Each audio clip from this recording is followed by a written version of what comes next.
উপস্থিত আজকের এই অনুষ্ঠানে সম্মানিত সভাপতি তথা আমাদের প্রধান শিক্ষক, উপস্থিত আমার সিনিয়র শিক্ষক, সহযোগীবৃন্দ, আমার শিক্ষার্থী, সবাইকে সালাম। আসসালামু আলাইকুম ওয়া রাহমাতুল্লাহি ওয়া বারাকাতুহু।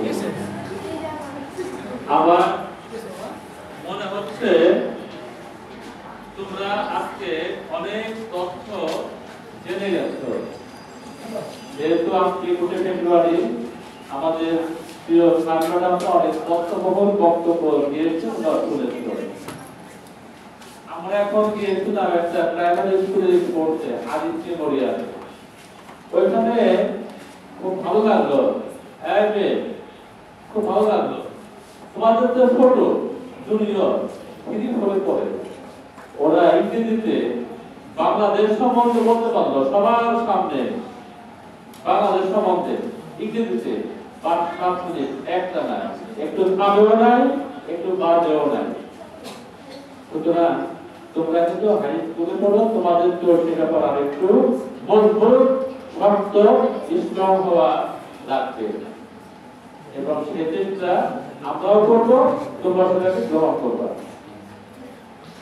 আজকে হলো 21 তারিখ, 9 ফাল্গুন, তাই না? এই দেশের মানুষ ভাষার জন্য সামনে দাঁড়াইছে, গুলি করো, গুলি চালাও, আমাদের কোনো ভয় নাই। কেন ভয় নাই? আমরা যখন পিছপা হয়ে যায়, আমাদের পরবর্তী প্রজন্ম যারা আসবে, এই দেশ থাকবে, তারা আমাদের মনে রাখবে আমাদের সেই গুলির কথা, যে আমাদেরকে গুলি করতে কেন? যে আমরা ভাষার জন্য, মাতৃভাষার জন্য নিজের জীবনটাকে বিসর্জন দিয়ে গেলাম। পৃথিবীতে বহু লোক মারা যায়, সবার নাম কেউ নেয় না। এই দেশেও বহু লোক মারা গেছে, সবার নাম কেউ নেয় নাই। যদি বলা হয় রফিক বরকত, সবাই তোমরা চিনবে। তারা কারা? ভাষা সৈনিক। তারা নিজের জীবনকে পুলিশ সামনে দাঁড় করাইছে, চালাও বলে। গুলি চালিয়ে তো ঠিকই, কিন্তু তারা কি করছে? তারা কিন্তু আমার হৃদয়ে স্থান পেতে আছে। কিভাবে আছে? আত্মত্যাগের মাধ্যমে, আত্ম উৎসর্গের মাধ্যমে।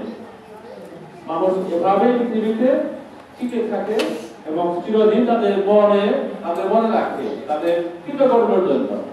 আমরাও যদি কৃতকর্ম ভালো করতে পারি, বিভিন্ন ভাবে অবদান আমাদের প্রজাতি স্মরণ করবে। এই যে তোমরা দেখলা 2024 সালের জুলাই থেকে শুরু করে আগস্টের 5 পর্যন্ত 36 দিনে কত ছাত্ররা জীবন দিচ্ছে। তার মধ্যে সবার নাম আমাদের জানা নাই, কিন্তু মূর্তকে পানি লাগবে, পানি এটা কে বলছিল? মূর্ত। কেন বলছিল? তখন সবাই ছিল উত্তাল, সবাই ছিল সামনের সম্মুখে, পানি নাই। কে তোমরা হতাশ হয়েও না, পানি দাও। তারপর একগুলি হত্যা করা হয়েছিল এবং সেই রংপুরেরকে আবু সাইদ, তাকে আমরা সম্মান করব শ্রদ্ধার সাথে। তার ভোটটাকে গুলি করে হত্যা করে দেওয়া হয়েছিল, চালাও গুলি। কিন্তু আমরা উই ওয়ান্ট ফ্রিডম, আমরা মুক্ত হতে চাই। আমরা আর এরকম আমরা থাকতে চাই না। সেখানে সে গুলি খেয়ে একটা করা হয়েছিল, তারপর সে থেমে যায়। এভাবে মানুষ পৃথিবীতে স্মরণীয় হয়ে থাকে। তোমরা হয়তো জানো, এই যে আমাদের পার্শ্ববর্তী ক্রীড়া সিঙ্গার উপজেলার পারিক বমধারা, এই জায়গার ছেলে শহীদ রফিক, উনি ছিলেন প্রথম শহীদ সেই ফাউন্ডেশনে, প্রথম যে যাকে গুলি হত্যা করা হয়েছিল। তোমরা হয়তো জানো না, তার 5-7 দিন পরে ওনার বিয়ে হবে। ওনার বাবা ঢাকা থেকে বাংলাদেশে নিয়ে আসছিল বিয়ের বাজার, কিন্তু যখন ডাকে শিখেছিল যে না, আমাদের ভাষা ওরা কিনে নেবে, এখানে কি করবো উর্দু ভাষা করবে, আমাদের মাতৃভাষা। উনি সেই সব বিয়ে তোয়াক্কা না করে, সেই বোর্ড তোয়াক্কা না করে সামনে দাঁড়াইছে এবং সে গুলি খেয়েছে। গুলিতে এসে শহীদ হয়েছে, তারা বিয়ে করা হয় নাই।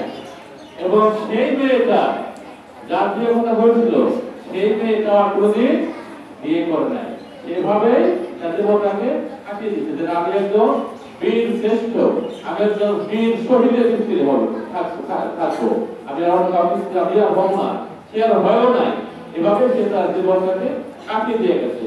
সুতরাং আমরা বিভিন্ন ভাবে যার তার পক্ষ থেকে অবদান রাখতে পারি, দেশের স্বার্থে, জাতির স্বার্থে, এলাকার স্বার্থে। প্রিয় শিক্ষার্থীরা আমার, তোমরাও অনেক ভাবে, যেমন আমাদের এই যে ফাতেমা আহমেদ ধামরাই বাজারে শ্রেষ্ঠ বক্তা হয়েছে কি হিসেবে, পিতার কি কতগুলো অনুষ্ঠানে একটা উপজেলা শ্রেষ্ঠ বক্তা হওয়া কি ঠিকানি কথা, এবং এইখান থেকে সে হবে আরো বোঝাতে পারবে তার সেই চিন্তা আছে, তার সে অভিজ্ঞতা আছে, তার দক্ষতা আছে, এবং তাকে প্রশিক্ষণ দিয়েছে আমাদের সম্মানিত বা মানা ম্যাডাম অনেকে ট্রেনিং করেছে, যার বদলে ওর নাম আমি শেষ দিয়েছিলাম শত লোক তাকে দেখছে। তাহলে এইভাবে মানুষ তাদের লক্ষ্যে পৌঁছাইতে পারে। প্রিয় শিক্ষার্থীরা, আমরা স্মরণ করবো, স্মরণ করবো যারা আমাদের মাত্র থেকে শহীদ হয়ে গেছে, বিদায় নিয়ে গেছে, তাদের রোহে মাত্রা কামনা করবো। আর আজকের এই দিনটাকে গোটা পৃথিবীতে 188 দেশে উদযাপিত হচ্ছে। ইউনেস্কো কর্তৃক